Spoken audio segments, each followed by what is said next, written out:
What's up, everyone? Welcome back to Hopin' and Copin'. I know it has been a little while, but it has been worth the wait because I have a special guest with me.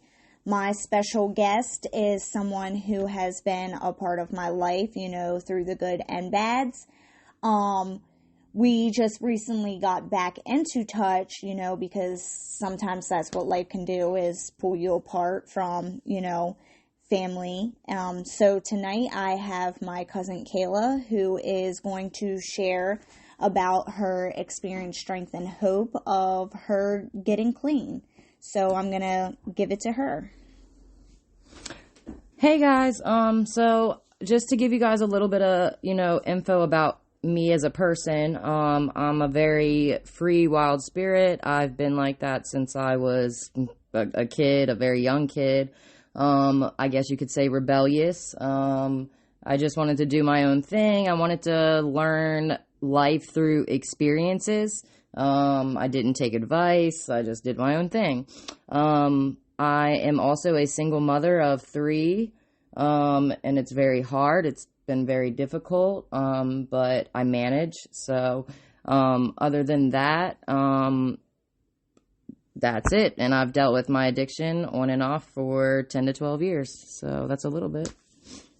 All right. So we're going to go ahead and we're going to just dive into, what we're going to talk about tonight. And like I said, it's, strictly about her experience, strength, and hope. So, it's going to bounce from one topic to another, but just bear with us and I hope you enjoy. So here we go.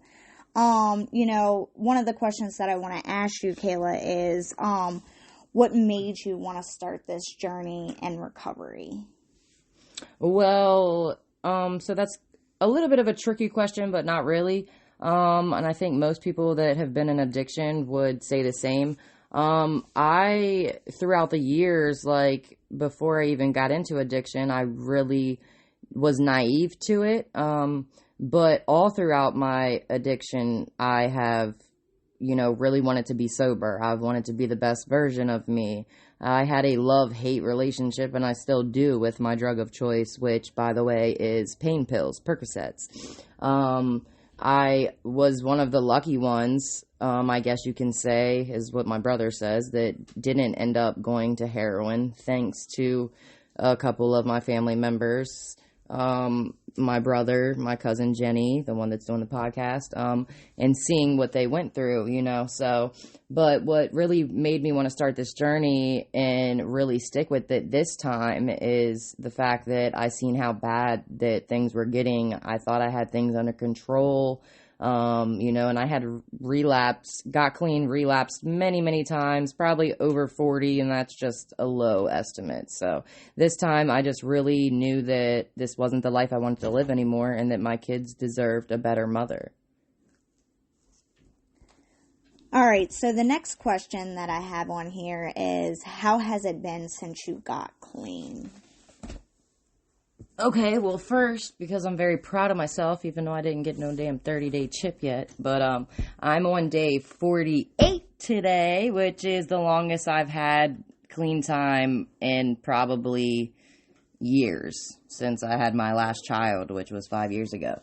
So, but as far as for how it's been since I've been on this new journey, because this is a completely different journey from day one that I started to get sober 48 days ago.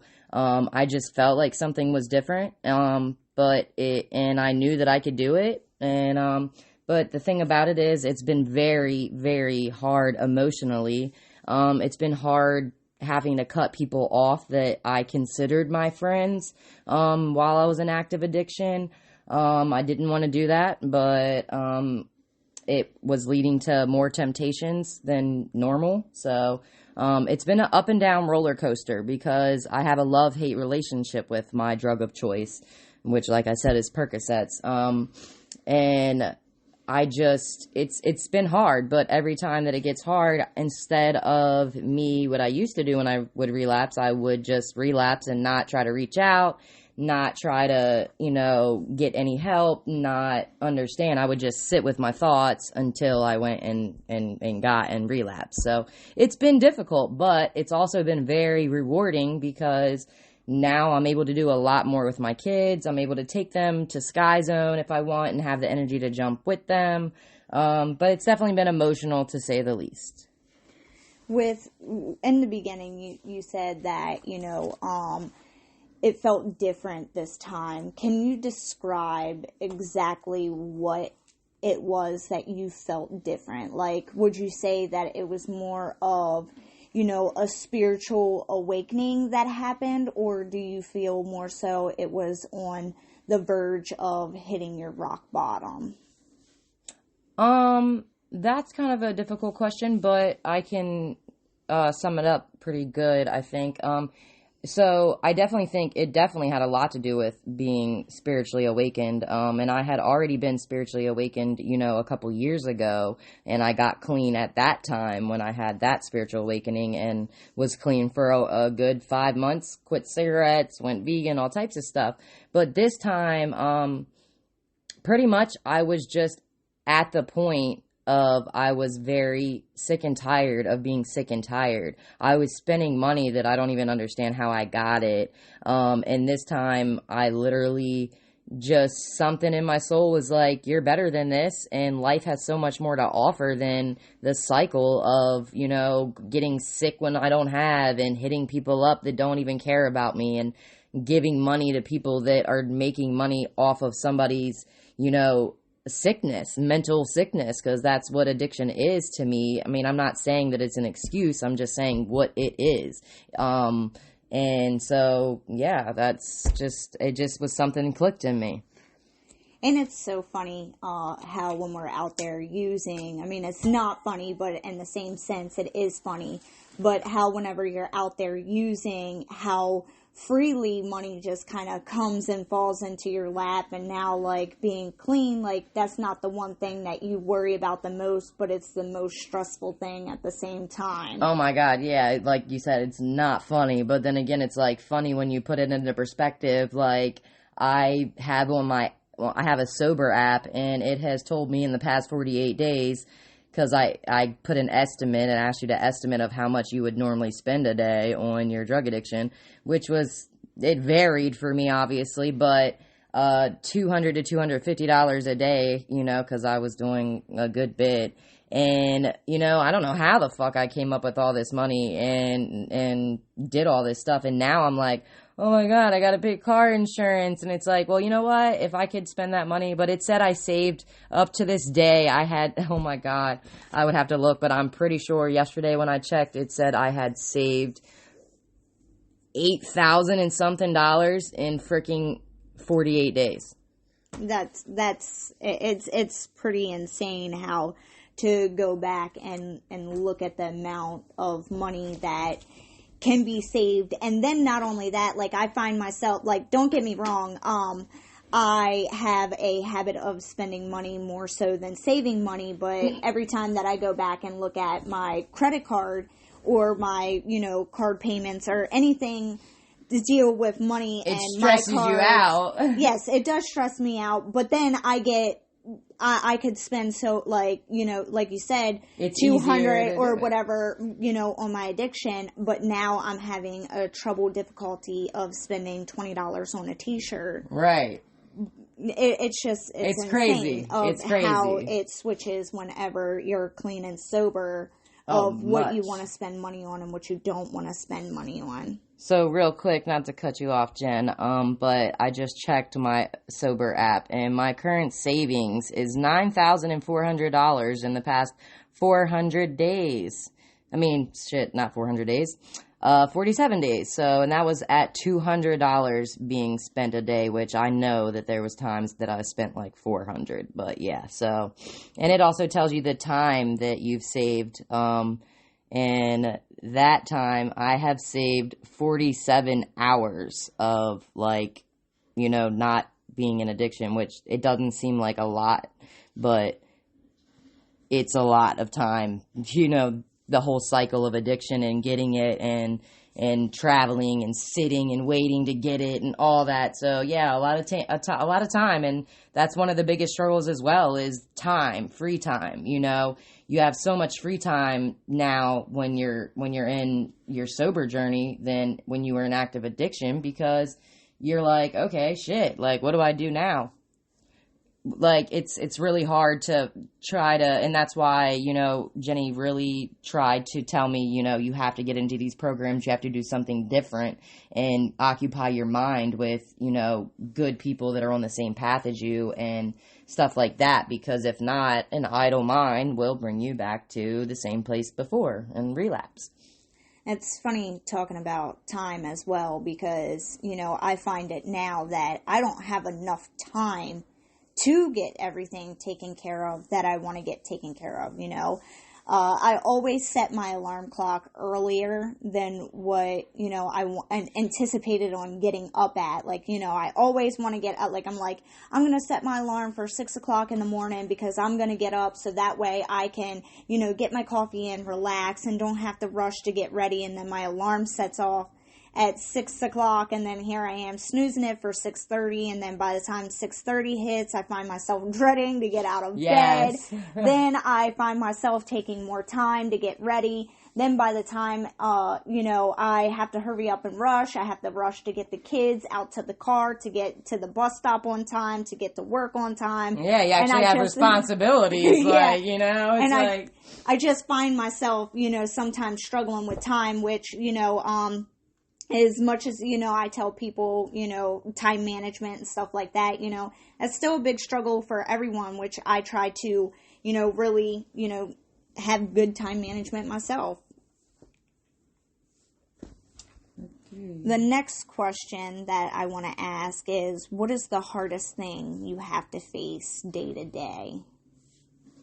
I'm not gonna lie to you guys. Every day, the hardest thing that I have to face, especially being a single mother and having all these responsibilities and trying to make sure that my kids and my house are taken care of, plus everything else, like bills and stuff, is the fact that I want to use. Because when I used before, it gave me energy. It made me happy because, you know, I have bipolar, ADHD, anxiety, all that other stuff.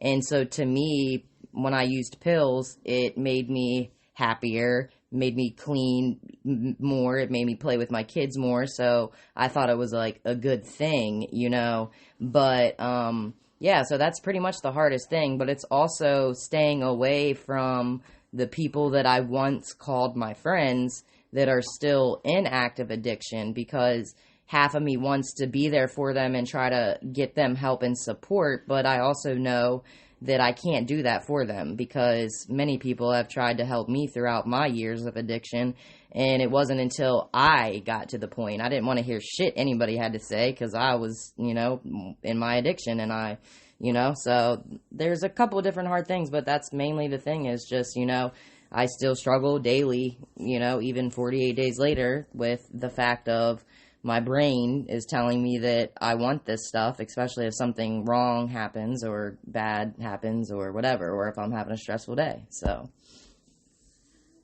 yeah, you know, just day to day on life's terms. I mean, that's something that's hard for, you know, anyone to deal with. I mean, especially being a single mom of 3 kids, and then, you know, just the days of not being, you know, so happy, or the energy, you know, I can only imagine, you know, you got little ones that actually live with you, a household that you have to take care of, you know, just pushing yourself to, you know, even put on a smile for them at the moment, because you know that they're watching. And right, and that's the thing. I used to use it as a crutch, and now I am more so like focused on sitting with my emotions, you know, and trying to like feel the emotions that I'm feeling, whether it is sad, mad, and everything is perspective as well, is what I've learned over the years, but really recently is perspective. If I wake up and I'm like, you know, dang, the house is dirty and I got laundry piled up and I got to go grocery shopping, like that type of stuff will trigger me. But instead of me doing that, I give myself little breaks and understand that, so if I didn't have pills or I didn't have whatever drug choice, if an addict didn't have these, their drug of choice, like what else would you do? You would have no choice but to sit with these feelings and emotions. And I actually think that it's better. It makes you understand yourself more when you have to sit and not numb the feelings and emotions that come with addiction. Yeah.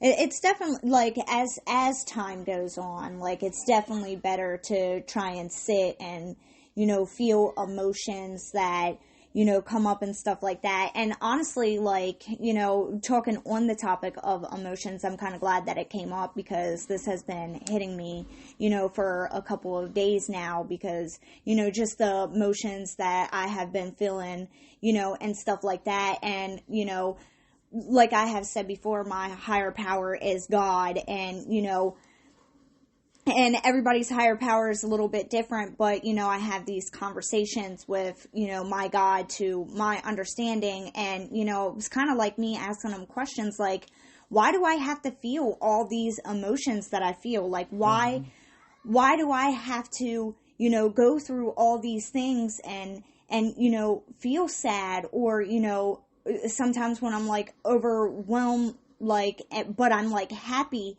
then I end up, getting too happy about something that I start to experience anxiety because then I'm on the process of thinking of all the stuff that I need to get done. And then at this point, I'm just anxiety because I'm like, oh my God, I got this, and this to, do. And then it becomes overwhelming. So I kind of had this like little conversation in my head with, my God. And I'm like, why do I have to experience all these emotions? And it's crazy because, like, I try to become, like, a very spiritual person and be open to all this. And as weird as it may be for other people to hear, but my God said to me that I have to experience these emotions that I feel because my God has put me here to be the person that can help other people walk through their emotions and be a leading example and help get them out the headspace that they need to be in. So today I pray to my God, hey, I vouch for the rest of my life if I have to feel all these emotions every single day of my life that to help somebody else. And I'll keep people. feeling those right. Just so that way I can be a big influence in someone else's life to help guide them to the better place that they need to be. Exactly. And I agree with everything you said because and when you say my God, a lot of people, like I said, everybody, I respect everybody's religion. When I talk about God, I don't, I grew up a Christian, but I don't want that picture. When I pray, I say, dear God, the one who created me, because it's like a more personal level. Like you said, to some people it might be weird, but I don't really claim any religion. But I do know that there is a higher power and that there is, a creator, and that's whatever spirit energy created me. I know, like you said, gave me and put me through these obstacles and are putting me through these emotions and struggles, traumas throughout my whole life. I never understood why either. I'm like, why? Hey, because I feel like I'm a good person. I feel like I'm a kind person and that I'm like that I shine light is what I try to do, to others. So, but like you said, now I understand, like, it's because we have a higher purpose and a higher calling. That like this podcast, like it's given me myself. I mean, I'm gonna tell y'all right now, like if it wasn't for Jenny and not just her podcast, but just she has been a huge part of my recovery just by talking and being there when I need her and hearing her testimonies and her talking with other people on podcasts. So I feel like a lot of people can relate to that. It doesn't matter what God you think, it's your personal relationship with that with your creator, and there's always a purpose. Everybody has a purpose.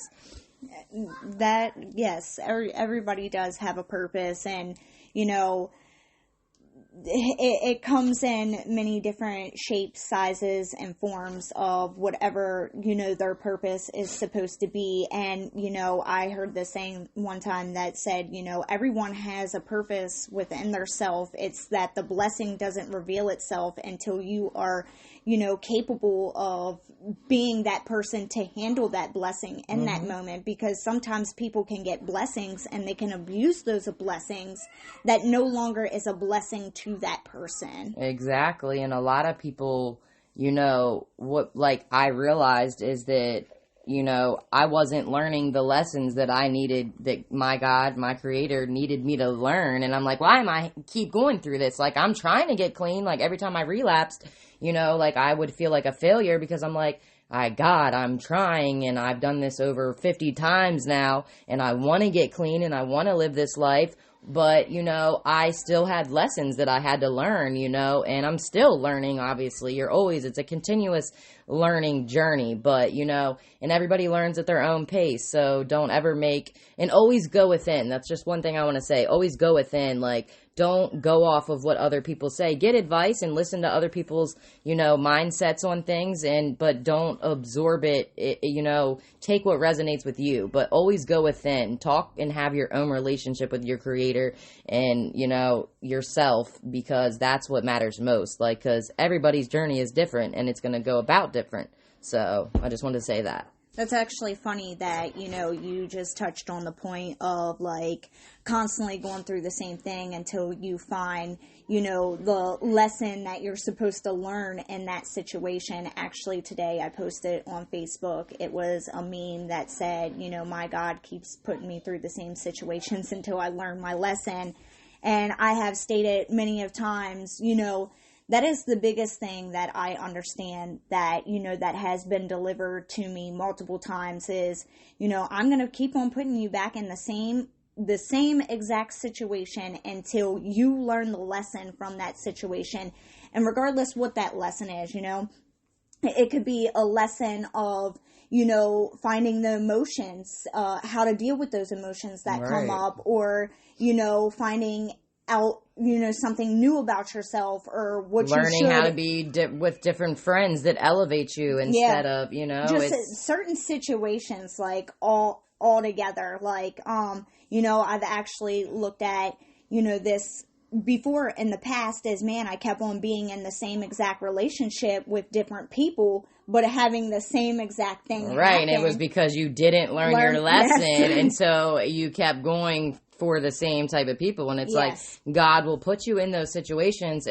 But the thing about it is, once you do learn that lesson, like, you might not understand the whole time of what the lesson is until you finally learn it. And then you're like, okay, like, I realize now why I was being put through all this, and now I learned the lesson. And you'll see the change. I'm not saying it's going to be 100% easy. There's going to be another lesson after that, but or, yes. Yes, or if it is even going to be an easy lesson. Like, sometimes we go through heartaches, even not being an addict, there are all these things that come up, and it's not going to be easy, dealing with these things, or you may not even know that, what you're going through in the moment is preparing you for something greater, or even worse, depending on what the situation is. Hopefully greater, though. But, the lessons definitely happen in this, and and in the moment you might feel like, and obviously everybody goes through traumas, a lot of, different traumas, but the thing about it is, it's hard in that moment to understand that it happens for a reason. Like, I don't say that I regret anything that's happened in my life, because I feel like I'm everything that I've been put through, every trauma that I've went through from a kid to now, and even going forward to the future, I'm not going to be perfect at all, nobody's perfect, and I've kind of tried to live with, understand and accept my imperfections, because see, when things used to go wrong, or if I would relapse, like I said, I had such high expectations for myself. It was like, I was aiming to be perfect, and that a lot of that also stems from childhood and the people that raised you and et cetera, what you go through. But, You know, the thing is, don't ever get down on yourself. I had to tell myself, one day at a time at first, but, perfection's not what we're aiming for. What we're aiming for, in my opinion, in life is to become better people, to spread love, to spread light, to help other people. Because, not just an addiction, but in life, period, there's a lot of stuff that people go through. I mean, a lot of bad stuff, a lot of heartache. There's happy moments, but it always seems short-lived for a lot of people, but it's also all about perspective. And if you can change your perspective on things, then it will literally make a huge difference in life. Yeah, the expectation part, talking about that and stuff, that's where a lot of people, I find it like a lot of people can, get let down over that, is having their expectations. Me working in a treatment facility, that's the first thing that, people come in and have to deal with, is putting their expectations at a high standpoint. They don't even understand that they're putting their expectations that high, but this is the first one that I always hear is, well, they should know how to clean, or they should know how to pick up after themselves, or they should know how to do this. And it's like, whoa, hold up, not everyone was born the same, not everyone has the same values, the same beliefs, all of that. Like, some people honestly don't even know how to clean, they weren't taught that way. So you can't put expectations on someone knowing how to do something because you know how to do it. Or that was me putting high expectations onto people, you have to be how I am because this is the way that I am and everybody should be like that. Right, and that's never worked out. And I've always got my feelings, hurt, let down, anger, resentments, because I'm like, man, this is how I treat people. Like, I should be getting that, back. And when I don't get that back, I get frustrated at first, but then, I kind of chuckle and laugh at myself like, well, that's what you kind of get for putting your expectations too high on people. Like, not everybody, Exactly. And that, like I said before, it doesn't just have to deal with addiction. People put high expectations on themselves and on others. And that's why we face some of the problems that we face nowadays, if you don't, say you wake up one morning and you feel like you don't really want to do the chores, I'm not saying to get into a habit of not doing, the stuff that you're supposed to, but if you're like me being in early recovery, I get people like my parents or my brother, which I'm not downing them. I love you guys. But they'll be like, oh my God, you haven't done your dishes and you need to get this done and that done. And I'm like, look guys, I'm doing the best I can. But if I put too much and I put in high expectation, like I have in the past when I always end up relapsing, it's because I had this high expectation of getting clean. And as soon as I got clean, I thought I could just jump right back into, okay, I'm going to clean, I'm going to do this, I'm going to do that. And then that leads to me being like, damn, when I can't do it and I just lay in bed, I'm like, well, if I had my drug of choice, I could do all this stuff again, But so people just have to be patient with yourself and go on your own pace, Don't, like we said before, don't go off of what other people say, because everybody's journey is different and expectations, society itself has programmed us to put these high expectations on everything. Like I said, not just addiction, but work, being a parent, people are very judgmental. That has to stop as well, but yeah, so to go on to the next question, an active addiction, what is it that you desired most? Okay, so to keep it raw and simple, again, while I was in active addiction, obviously, I desired my drug of choice and also the cycle of it, like the people that I was around, it made me feel wanted. It made me feel like I was a part of friend groups, even though I only dealt with those people while I was using. So, but ultimately, what I desired throughout my whole addiction, and which is why I relapsed a lot of times, because I tried and I fought a lot of times to get clean. I mean, some days I would make it to day 3 and then give in. Some days I'd make it to 30 days and then give in, you know. But at the end of the day, I always had that desire that I knew I could do better and that this wasn't the life I wanted to live because it was breaking me down, not just mentally, but physically. I mean, I wasn't doing anything and I was withering away to nothing. And so my biggest desire while in active addiction was to get sober and to stay sober for a long period of time, hopefully for the rest of my life, you know, so. Yeah. The one thing, you know, that whenever I was in active addiction that I desired most was, you know, to wake up and just feel happy, like within of who I am, because, you know, reason I stayed out there and, you know, used for so long is because I didn't feel comfortable with who I was. I mean, hell, I didn't come out, you know, gay until after being in sobriety at this time. And even though that later on in life, you know, people came out left and right as gay, I still couldn't accept the fact that, you know, I like women because that's not what I was originally taught.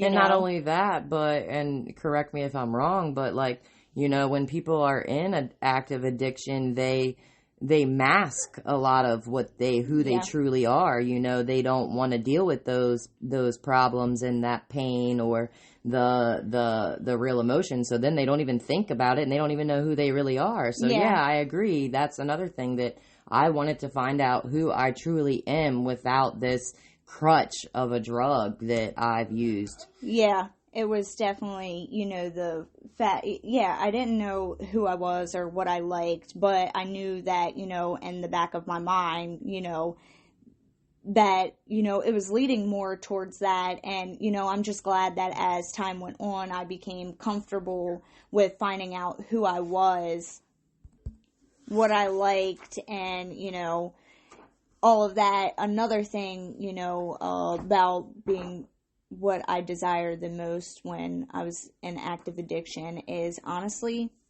one thing that just, you know, pictures in my mind, and even still to this day that, you know, I am one day going to have enough balls to do is literally have my music blasting, right, at a fucking stoplight and get out and dance in the fucking street. Girl, I'll do it with you. Not even with just no like care in the world. Yeah, just freely. Yeah. I just want to feel comfortable and free enough to just let my shoulders down, my hair blow in the wind, without a care in the world who is looking, who is judging, who is side-eyeing, or, you know, just people even just cheering on like, hell yeah. But that is what I desire the most.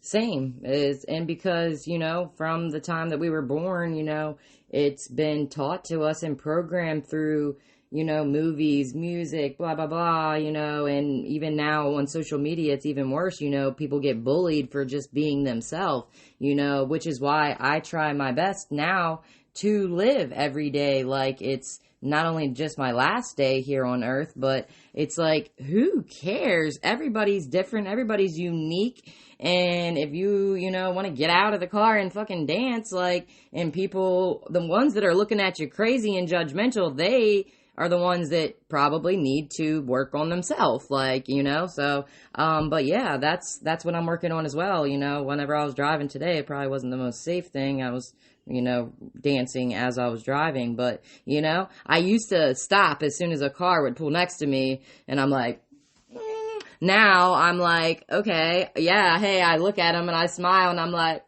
you know, keep dancing, you know, but, I still have a lot of work to go because, like, I still do have that in the back of my mind of, like, I won't post certain pictures if I feel like it, you know, it's that it isn't perfect. Like, you know, like I said, it goes back to that high expectations. But yeah, we all just want happiness and joy and to be ourselves. And I feel like I honestly do feel like the world is getting to that point. Like, I feel like a lot of people are waking up and realizing that you don't have to fit society's molds. You can be your own person, and most people won't judge. And the people that do, oh well, like, let them judge.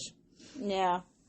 Going on to the next question on here is, what have you learned throughout your whole journey? I know it's only like 48 days. Am I right? 48? Yes, 48 days. Yeah. I mean, yeah. I mean, I've learned a lot. I've learned that the people that I thought were my friends weren't really my friends. I learned that I have to get out of my comfort zone a lot of times, which is something that I've always struggled with, is just wanting to be in my own comfort zone and not step out of that. And so I've really learned how to change my perspective on things. Like, so like if I'm having a bad day and a thought of addiction crosses my mind, you know, I've learned to do something else, like get up even if I am tired as heck and do a dance, you know, put music on and dance, or do an exercise, or just go outside and sun gaze, you know, be with nature. Like, and I've learned also that this is probably going to be a journey for my whole life.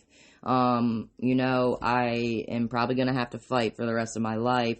It'll get easier, I'm sure, but as far as early recovery, and what I've learned is that this is something that I'm going to have to fight, and I'm going to have days that are struggles. And, you know, Jenny knows I've called her a couple times, you know, and been like, girl, I'm this close to relapsing. And she's like, well, why didn't you? And I'm like, I don't know. I just figured, let me call Jenny, which I wasn't actually going to call her one time. I was just going to go do it. But I've learned a lot of different coping mechanisms, you know, and I've learned that life is more than, you know, being an active addiction, you know, and it doesn't make you less of a person as well. Like, so many people, you know, it's been a stigma for people to be an addict, but you're not any less of a person. Anybody can change their life around.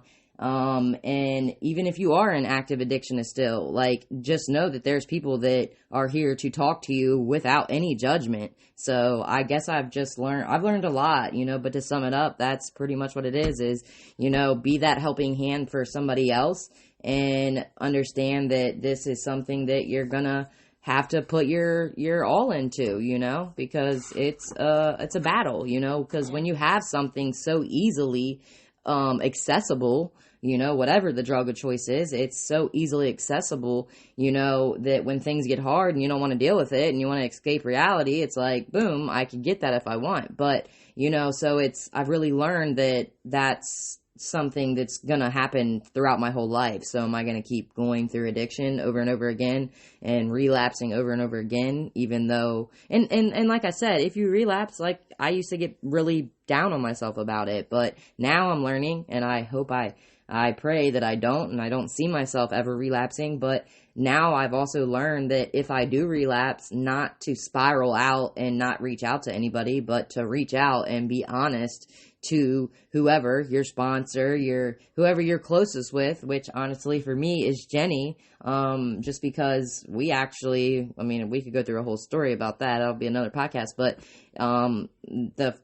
my addiction, you know, we had addiction before she, you know, went her way, and, before I had my first kid, like, that was my first, we went through addiction together for a while, you know, and so she's been a big support help. But whoever your support person is, like, just don't let that spiral out, and don't feel guilty and shame, because it happens with alcohol, whatever drug of choice, alcohol, weed, even cigarettes. Like, don't let it spiral. Don't feel shame and guilt, because even one day, even if you're trying, you cannot fail if you don't give up. So, yeah, I mean, that you touched a lot of points on that. And, you know, one of the biggest things is, you know, not looking at, you know, your recovery as, you know, for the rest of your life, because that rest of the life piece can become very overwhelming, but just as literally a day-to-day thing. And, you know, hey, you just have to do your best today. You know what I mean? Is, like you said, it's not failing unless if you give up. And, you know, I will never forget the time, you know, my father came and picked me up from Frederick, and he brought me home to spend a little bit of time. And, you know, he was taking me back to Frederick, to my sober living house at the time. And we got into this, you know, conversation, and he was talking about my life and, you know, all the choices that, you know, I have the chance today to make whatever choice. And, you know, he pretty much said to me, he was like, hey, you know, your life is like a canvas, so paint your picture however the hell you want to paint your picture. And I love that he said that to me. And I was about to say, I love that. When I thought about that saying, and later on when it came up in life, whenever he was like, you know, hey, you know, you might want to do this or you might want to do that, I stopped him in the middle of it and was like, wait a minute. Hold up, you said... light bulb just came on. You said that my life is like a canvas and I can paint my picture however the hell I want to paint my picture. So if I want to make my masterpiece, it has to be with the choices that I am going to make. And I love you for trying to give me whatever kind of advice you're trying to give me right now. But obviously, I'm not in the headspace to hear whatever you're trying to give me. But you absorbed it. But just understand that this is my picture that I am going to paint, and I'm going to make the best that I want to make, because which it's includes my life. And your canvas includes mistakes, because how do you learn without making mistakes, you know?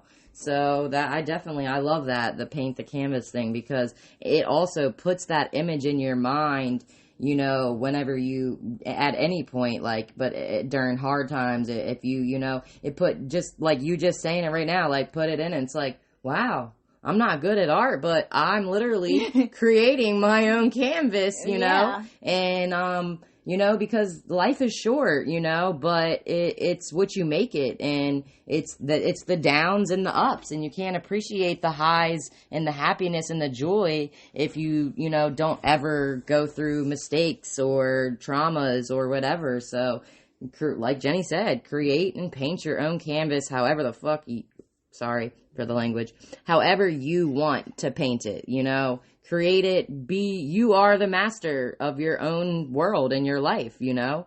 So. And, you know, as far as, like, talking about, like, canvas and stuff like that, also one thing that, you know, I try to look at, you know, with my sobriety, like, my sobriety date is my baby. Mm-hmm. I protect my baby at all costs. It's like, nobody is going to take my baby from me. Nobody is going to sabotage my baby. I'm not going to sabotage my baby, because my sobriety date is my precious sacred that I get to hold on to, that I get to cherish, that I get to spread joy with, that I get to have to myself. Exactly. Like, my sobriety date. That was a historical moment in your life. Yeah, it's so important to me that I cherish my sobriety date more than I cherish my birth date. And I look at my sobriety date as my birthday, because that was when you truly started living life. Yeah, I birthed myself into a new human being the day that I, like you said in the beginning, was sick and tired of being sick and tired. Right. And another thing I just want to touch on real quick is that, because I'm reading my journal, and this was written probably a year ago, but you know, a lot of the things that people in active addiction, and even just in life in general, people with mental illnesses, or just people that are normal people, you know, that struggle and go through hard times, you know, a lot of stuff comes from fears, you know, like the fear of not being loved, the fear of dying, the fear of being unsuccessful, the fear of never being happy, losing loved ones, not being a good enough parent or spouse or whatever. There's a lot of fear, and actually, that, you know, that's just something that if you let go of these fears and just live and do your best, like, and try to keep your perspective, you know, as, like Jenny said, paint your own canvas, like, let go of the fears, be who you want to be, like, don't worry about anything else except for who you want to be. It's so honestly, it's crazy looking at your book right now. You have what is this feeling out of control, and then you have down below it, fears. And honestly, fears come from feeling out of control of something in your life, which that's so ironic that you have that on one piece of paper. Yeah, because what I do when I journal is, like, if a thought pops into my head, like, and I was feeling very out of control at that time, but so I was like, what is this feeling? And then I was like, oh, out of control. I feel out of control of my life. And then I was like, all right, what's my fears, And so a lot of my journaling is that, like just different, and poems, a lot of poems too, because that's how I've always, gotten my expressions out. But yeah, a lot of the world is driven off of fear, and none of us are going to get out of this alive, so we might as well make the best of it and learn the most of everything while we're here. Actually, I was talking to one of my old counselors the other day, and if you are listening to this, by the way, thank you, which I have already told you, thank you for helping me out. But, one of the things that, I was talking about is my fear of not being loved. And, me and her was talking about it, and she stated to me, the reason you fear of not being loved is that stems from your abandonment issues that you have felt, as a child and stuff like that. And ever since she said that to me, it really made me take into consideration of, when that fear pops up of that I'm not capable of being loved, which, I struggle with that a lot because it's my fear, because I have felt that as a child. Right, because you want unconditional love as a child, and so when you have people in your life, it could be anybody that, makes you feel less than, or that if you do something wrong that you're not lovable, or if you're not perfect at something you're not lovable, that becomes, a lot of stuff goes into your adulthood, So, and the main thing. But you have to love yourself, and I think you know that by now, definitely for sure. So. I definitely know, about loving myself, and that. But when she said that, it clicked to you. Yeah. Like, okay, now I understand why I have that fear. Right. And with loving myself, that right there, that's a challenge every day that you have to put the foot forward in that. And keep continuing to show yourself and learning new ways to show yourself unconditional love. Hell, I'm even still trying to learn that every day is, to cherish and appreciate myself as is. And, earlier when I was talking to your mom and, your mom said to me, you have to love your mom. Because she was saying I have to love my mom. Yeah. And, I do love my mom, but my mom has hurt me. And that is part of the reason, of feeling abandonment issues is, never having, a mother give you a genuine hug and, just or showing tight. that she cares about you by wanting the best for you, Instead, she took and part just, in... saying, hey, you're beautiful the way that you are. Right, you never got that loving... Or not even that, just showing me simple things, how to, take care of my body properly. Right. And, to, one thing that I try to carry on with my daughter... respect your body. Yeah, and... one thing I try to carry on with my daughter is, to let her know that the emotions that she deals with, because... emotions is the biggest thing. And, for me, I felt like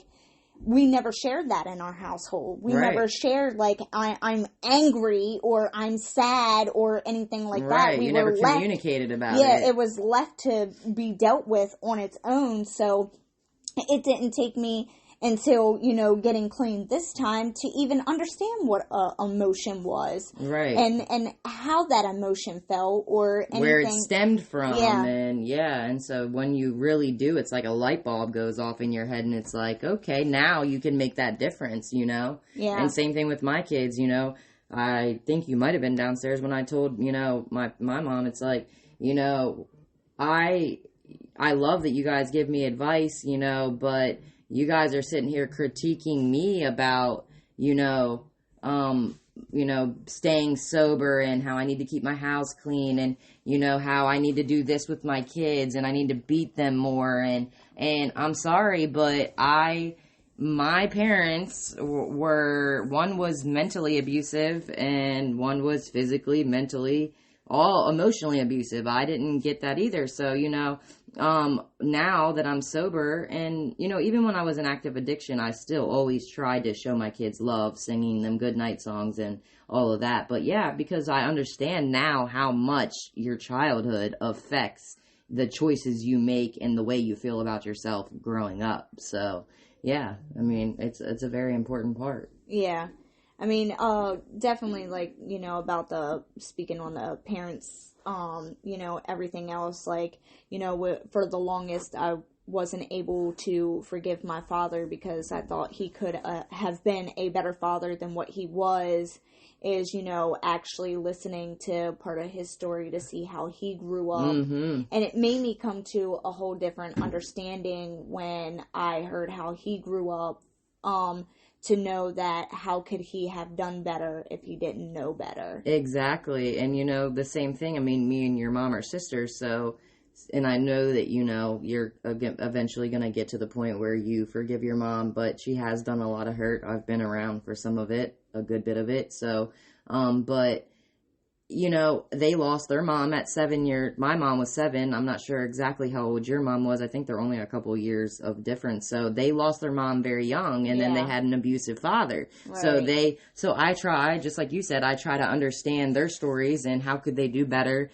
if they didn't, and I used to resent them completely for it, like, how the hell could you treat a child like this? Why didn't you give me love? Why did you abuse me?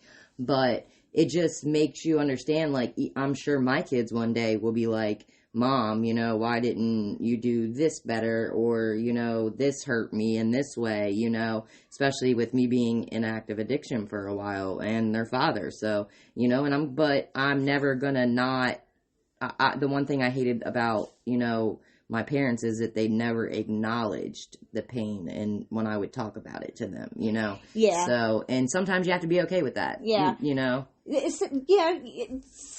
mean, I guess to each his own.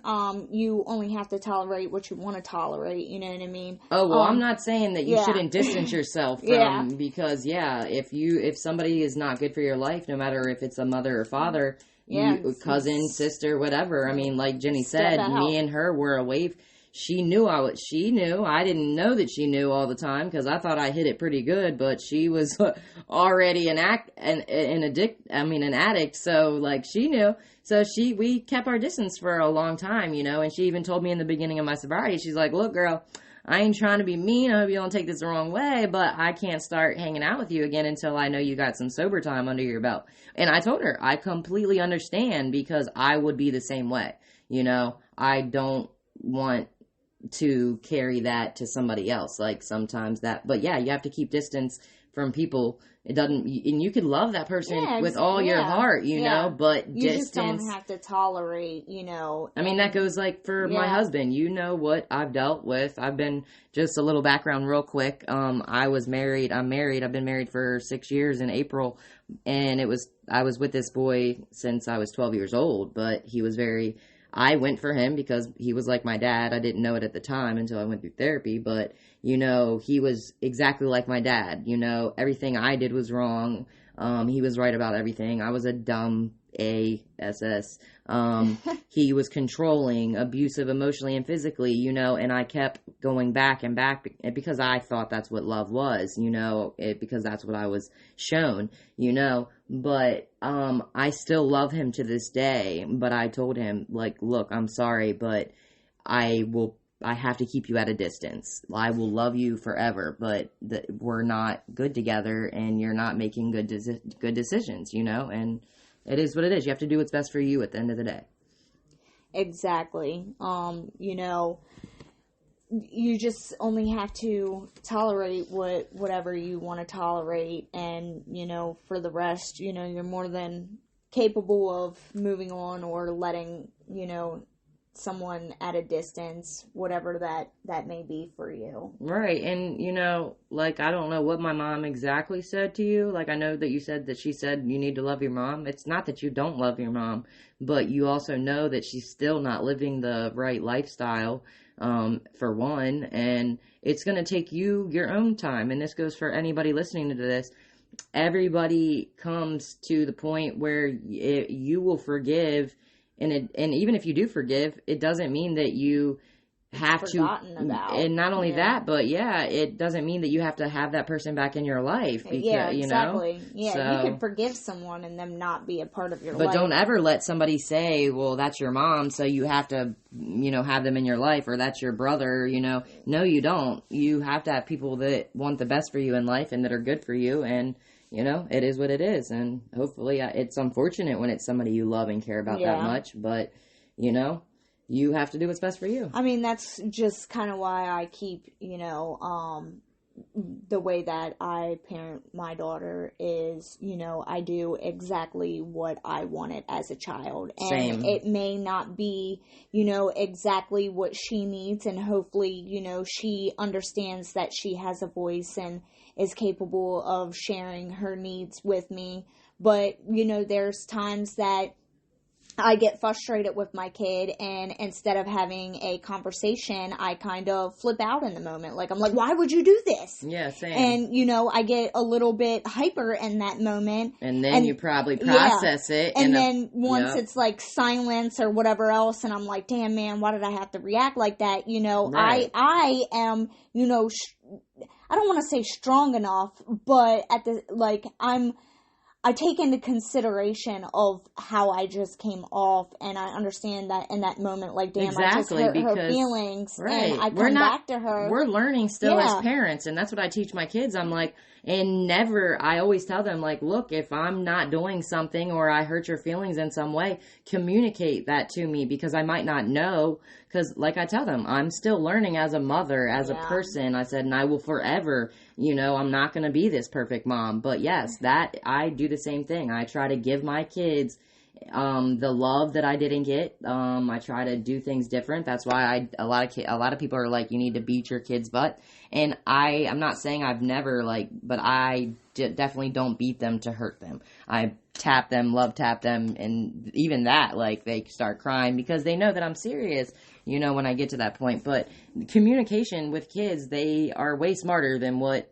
And because I can put myself back into that age when I was 7 and what I wanted and what I wish that my parents would have did, instead of calling me a dumb A or grounding me or beating me with a belt a million times. Like, and not only that, like, you know what I mean? Like, now today, like, if a lot of people would have learned the communication that they have today, like, how much better could the world be? You know what I mean? Like, instead of the first reaction of being angry at someone or being resentful, of being able to take the time to go to that person and say, hey, man, like, what you just said hurt my feelings. Right. You know what I mean? A lot of people don't have the good communication skills, which is, like I said, I'm always learning and growing, and I like to, communicate, but I don't, like you said, I sometimes have a reaction that is not coming from a place that I want, of love and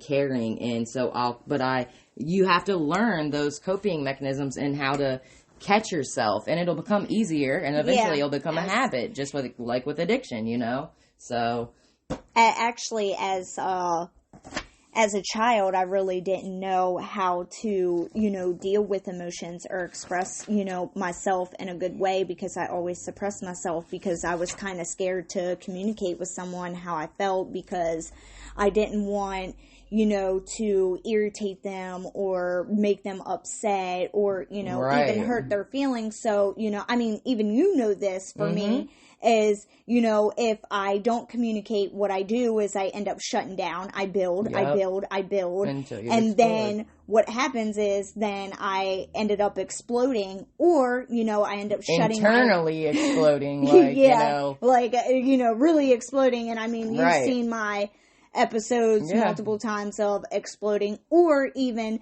shutting down to the point that there is no longer conversation in play, because I don't shut you completely out of my life. That Exactly. a communication is not even something that is doable at that point. And sometimes, though, that is because sometimes just some people they will never understand the level that you're trying to communicate. You can communicate all you want, but if they're not seeing your perspective and they don't have that, so, it is what it is. I've said that in one of my podcasts before, and I continue to say that is communication and comprehension. They both come hand in hand, If they don't comprehend what you're saying, then it's like talking to a brick wall. Exactly. Right. So, I wrote a poem, and I'm not okay, actually I did, May 29, 2020. So here's one of my poems that I wrote when I was in active addiction. It says, anxiety creeping, I'm barely sleeping, I haven't been eating. Chest is beating fast right now, can't stop these thoughts right now. Thinking about maybe I'm not good enough, life's been crazy and shit's been tough. No one ever gets me, they never will, that's why my best friend used to be a pill. But never again will I sink back into that cycle of self-defeat. Knock me down and watch me get right back on my feet. That was one of my poems that I loved. And I have one more that I want to read. I don't know where I put it.